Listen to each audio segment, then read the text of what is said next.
네, 여러분 안녕하세요. 김준 목사입니다. 오늘도 역시 우리 말씀 묵상 같이 보도록 하겠습니다. 오늘 말씀은 골로새서 2장 우리 6절에서 19절 말씀입니다. 골로새서 2장 6절에서 19절 말씀 우리 먼저 보도록 하겠습니다. 그러면 너희는 그리스도 예수님을 주님으로 영접한 것처럼 그 안에서 계속 살아가라. 너희는 그분 안에 뿌리를 내리고 세움을 입으며 가르침을 받은 대로 믿음 안에 굳게 서서 감사가 넘치게 하여라. 아무도 철학과 헛된 속임수로 너희를 사로잡지 못하도록 주의하여라. 이런 것들은 사람들의 전통과 세상의 초보적 원리들을 따르는 것이지 그리스도를 따르는 것이 아니다. 그리스도 안에는 신성과 모든 충만이 육체로 거하신다.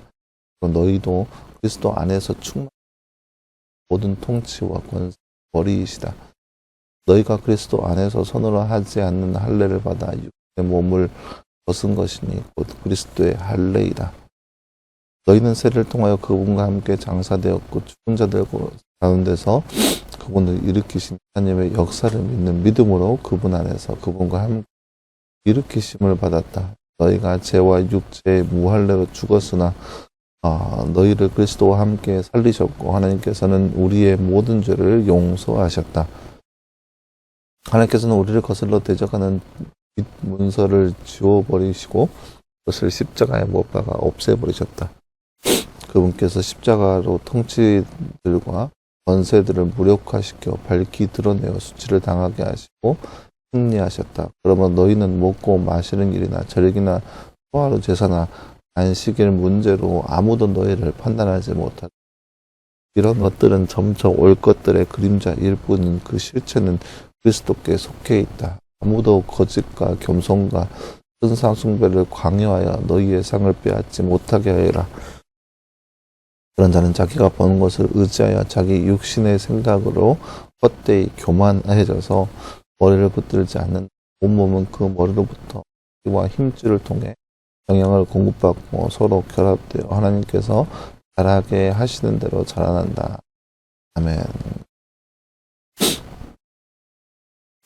네, 사랑하는 여러분, 오늘 말씀은 이제 지난 말씀에 이어서 복음 안에서 어떻게 살아야 되는지 성도의 지침에 대해서 나타나는 그런 말씀이라 하겠습니다. 바울이 이 골로새 교회에 원하는 모습은 복음 안에서 예수 그리스도를 믿는 믿음 안에 살아가는 진정한 그리스도인의 삶을 이야기하고 있습니다. 근데 이 그리스도인 삶의 모습을 보면서 우리도 물론 지금 우리 이 시대에도 여러 가지 신앙생활이라고 하는 것을 하게 되는데 여러 가지 어려움이 있는 것은 사실입니다.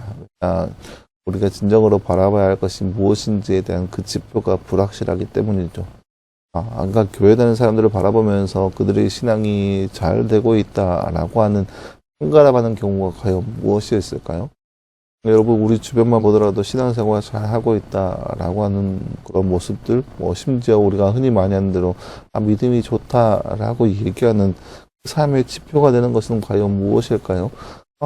흔히 보이지는 않습니다. 근데 많은 사람들이 생각하는 것은 눈에 보이는 것에 현혹되어서 눈에 보이는 것을 잘 했을 때 그들은 정말로 신앙이 좋고 믿음이 좋다라고 표현하는 경우가 종종 있습니다. 예를 들면 헌금을 많이 한다.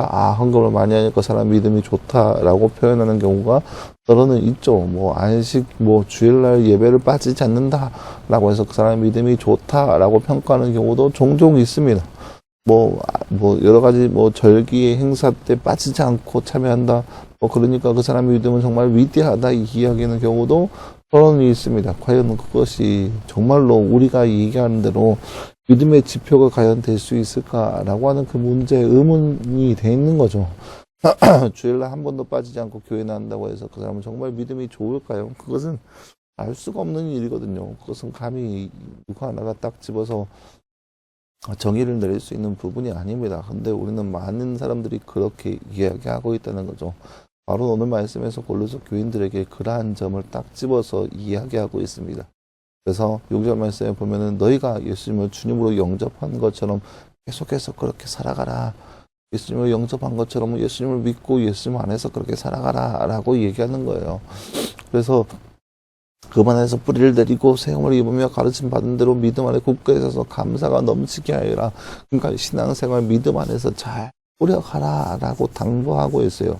그런데 문제는 뭐냐면은 이러한 신앙생활하는 데 있어서 믿음으로 여러 가지 생활하는 데 있어서 여러 가지 문제거리가 생겨나게 되는데 그 문제가 뭐냐? 제 8절 말씀에 철학과 헛된 속임수로 너희를 사로잡지 못하도록 주의해라 라고 하는 거죠. 여러 가지 철학과 또 여러 가지 속임수로 믿는 사람들을 갉아먹는 그런 것들, 그런 세상의 사람들이 굉장히 많이 있다는 거죠. 이런 사람들의 전통과 세상의 초보적인 원리들을 따를 것인지 그리스도를 따르는 것이 아니다라고 이야기합니다. 그러니까 세상에 말하고 있는 그런 전통이라고 얘기하는 것들, 그러니까 전통이라고 이야기하는 것들이 과연 그리스도를 온전히 따르는 것이 맞는지에 대한 그 의문이 있다는 거죠. 예수님은 오늘 말씀 9절 말씀부터 나오는 것은 예수님께서는 내 육체를 통하여서 신성과 그 모든 충만이 육체 안에 거하시는 분이십니다. 그래서 그리스도인에서 충만하게 되었습니다. 그분은 모든 통치의 권세의 머리이십니다. 그러니까 예수님 하나만으로 모든 것이 완성된다라고 얘기할 수 있을 정도로 예수님은 완벽 그 자체이신 분입니다. 그런데 그분을 따른다라고 했을 때 모든 것을 그분을 따른다고 했을 때는 그저 그분을 믿는 것 하나만으로도 모든 것이 완성이 되는 완벽한 구주 예수님이라는 그 사실입니다. 근데 이제 골로새 교회인들을 향하여서 바울이 문제시하는 경우가 두 가지 경우가 있습니다. 즉 할례와 세례인데요. 할례라고 하는 것은 유대인 사이에서 널리 알려지는 율법적인 모습입니다.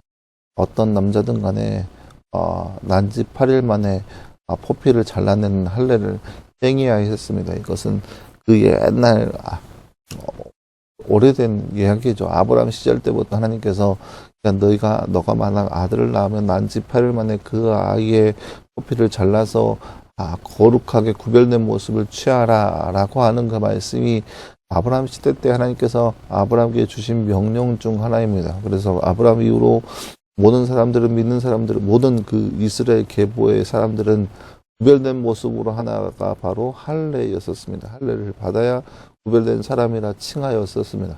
그게 바로 할례라고 하는 개념입니다. 지금 날로 따지면 이제 포경 수술인 건데요. 남자라면 누구든지 난지 8일 만에 포경 수술을 해야 구별된 백성, 구별된 사람이라고 얘기했었습니다. 근데 이제 보세요. 이것이 과연 형식적인 것인지 아니면 정말로 의로운 행사인지에 대한 판가름을 바울은 얘기하기를 그리스도 안에서 손으로 하지 않은 할례를 받아서 육신의 몸을 벗은 것이다 라고 얘기합니다. 곧 그리스도의 할례라고 얘기하는 거죠. 우리 믿는 자들은 눈에 보이는 그 가시적인 할례를 행했을 때 구별된 존재가 아니라 예수 그리스도를 믿음으로 마음의 할례, 그 마음의 할례를 받은 그런 거듭난 사람이다라고 하는 거죠. 눈에 보이지 않는다 할지라도 예수 그리스도를 믿음으로 천국에 가는 그런 권세를 얻게 됩니다. 여러분 보세요. 믿음, 구원이라고 하는 것은 예수 그리스도를 온전히 주로 시인함으로써 천국에 간다는 그런 확신 가운데 이루어지는 것이 바로 구원입니다. 할례를 행해야 해서 구원받고 어떤 행사를 치러야만 구원의 바디를 이루는 거 전혀 그런 것은 아닙니다. 구원에 있어서 필요한 것은 예수 그리스도를 믿는 그 믿음에 있습니다. 그런데 많은 사람들이 이 전통적인 그 할례 의식에 대해서 강조하면서 반드시 할례를 받아야 한다라고 주장합니다. 이게 왜 그러냐면은 전통적으로 유대인들은 다 난지 8일 만에 할례를 행하였습니다. 이거는 유대인들은 그 율법의 말씀이 절대적이기 때문에 유대인들에게서는 그렇게 크게 문제되는 얘기가 아니었습니다. 문제는 이제 뭐냐면은 바울을 비롯해서 여러 사람들이 이방인에게 복음을 전하여서 교회가 세워졌을 때 그들이 이제 유대인의 회 안에 들어오게 되었단 말이죠. 말 그대로 예수 그리스도를 믿는 하나님을 믿는 사람으로서의 삶이 되기 때문에 그들이 유대인의 회 안에 들어오게 되었습니다. 그런데 유대인들이 생각하기에는 우리가 어떻게 그런 사람들과 함께 할 수 있느냐. 그들은 할례 받지 않는 사람이다. 이야기하면서 이 이방인 출신의 그리스도인들을 박해했습니다. 너희가 어찌 우리와 함께 할 수 있냐. 너희가 하나님의 사람이라고 그렇다면 할례를 받아야 되지. 할례도 받지 않는 너희들이 어떻게 우리 안에 갇혀 있을 수 있느냐 하고 이야기하는 거예요. 그러니까 바울이 그 모습을 보면서 할례가 무엇이냐? 할례가 구별됨 아니냐? 근데 우리는 예수 그리스도를 믿음으로 이미 구별된 백성이다. 우리 눈에 보이는 할례가 없다 하더라도 우리는 구별되는 백성이고 천국 백성인 것은 변함이 없다. 그게 바로 그리스도의 할례다라고 얘기하는 거예요. 그리고 세례를 통하여서 세례가 무조건 받아야 된다고 얘기하는데 세례를 통하여서 그분을 통해서 함께 장사되었고 죽은 자들 가운데서 그분을 일으키신 하나님의 역사를 믿는 그 믿음 안에서 그분과 함께 일으키심을 받았다. 이것이 바로 세례라고 하는 거죠. 세례를 통하여서 우리가 그리스도와 함께 죽고 다시 살아난다는 그러한 증거로서 세례를 행하였고 세례를 받았다라고 하는 거죠.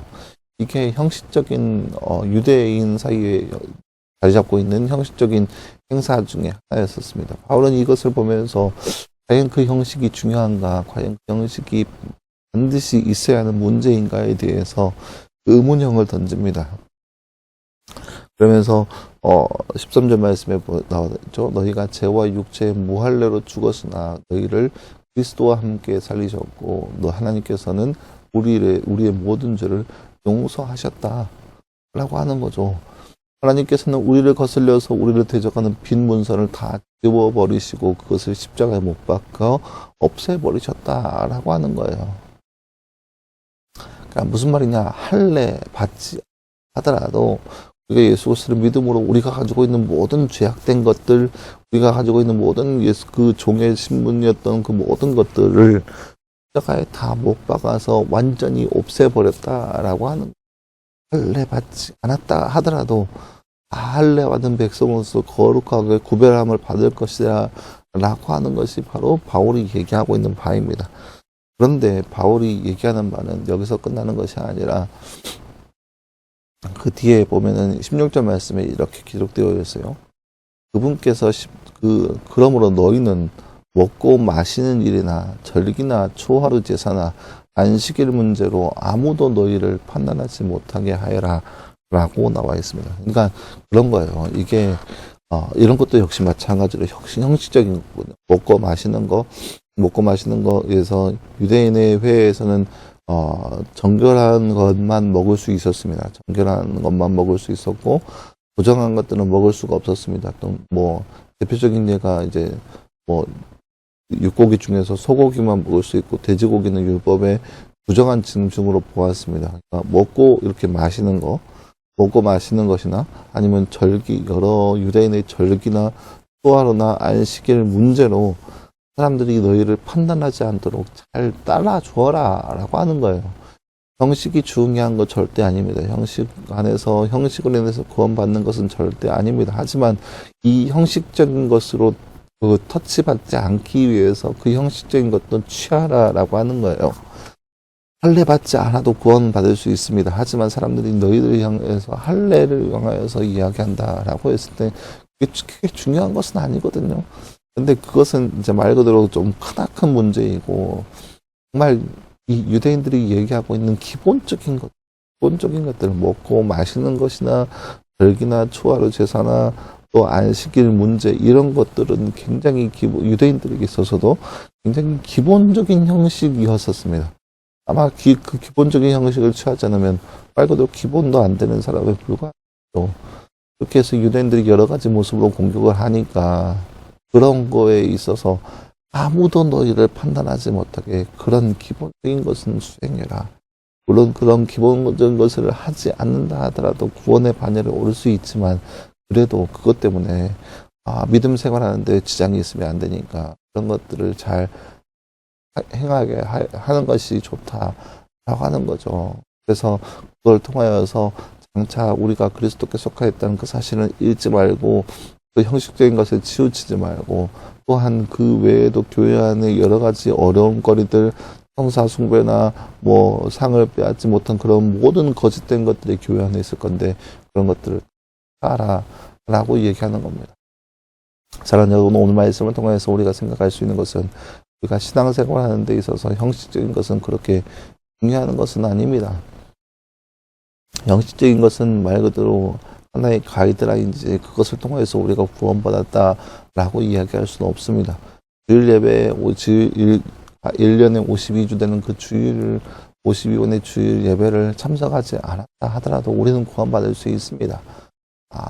주일 예배가 구원의 척도가 될 수는 없어요. 예배를 한 번도 빠지지 않았다라고 해서 그 사람 믿음이 정말 위대하다라고 얘기하는 그 지표는 될 수가 없습니다. 다만 사람들이 그것을 보면서 사람은 주일날 예배도 나오지 않았는데 라고 하는 그 생각을 갖게 되니까 그 생각 때문에 여러 사람들의 신앙이 어지럽혀지니까 그것을 방지하기 위해서라도 그런 기본적인 형식적인 것들을 따르는 것이 좋다라고 하는 거죠.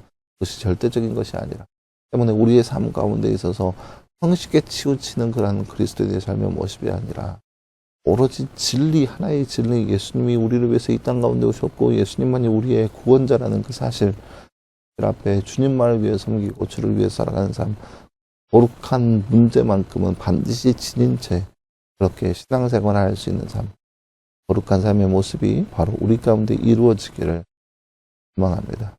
기도하겠습니다. 사랑하는 하나님 감사합니다. 주님 오늘 말씀을 통하여서 교회 안에 형식적인 문제를 어떻게 다뤄야 되는지에 대해서 함께 살펴보았습니다. 그 형식적인 것들이 구원에 이르는데 반드시 필요한 것은 아니지만 신앙생활하는 데 있어서 기본적인 것이고 또 다른 사람들을 위해서도 필요한 것이니 그것을 행함으로써 평화를 이루고 그것을 누림으로써 그것을 행함으로써 다른 사람들과 환한 가운데 있어야 하는 것을 우리가 말씀을 드렸습니다. 아니 이처럼 우리의 삶 가운데도 아주 기본적인 것은 다른 사람들을 위해서 또 나의 유익을 위해서 행하되 우리가 오직 바라봐야 할 것은 과연 하나님을 얼마나 의지하고 따르는지 그것에 중점적으로 바라볼 수 있는 우리의 모습 될 수 있도록 우리 가운데 하여 주옵소서. 오늘 말씀 감사드리며 살아계신 예수님의 이름으로 기도하였습니다. 아멘. 네, 사랑하는 여러분 감사합니다. 오늘 하루도 늘 말씀하여서 승리할 수 있는 저와 여러분 되기를 간절히 소망합니다. 수고했고요. 내일도 역시 우리 말씀 묵상으로 함께 찾아보도록 하겠습니다. 수고했습니다.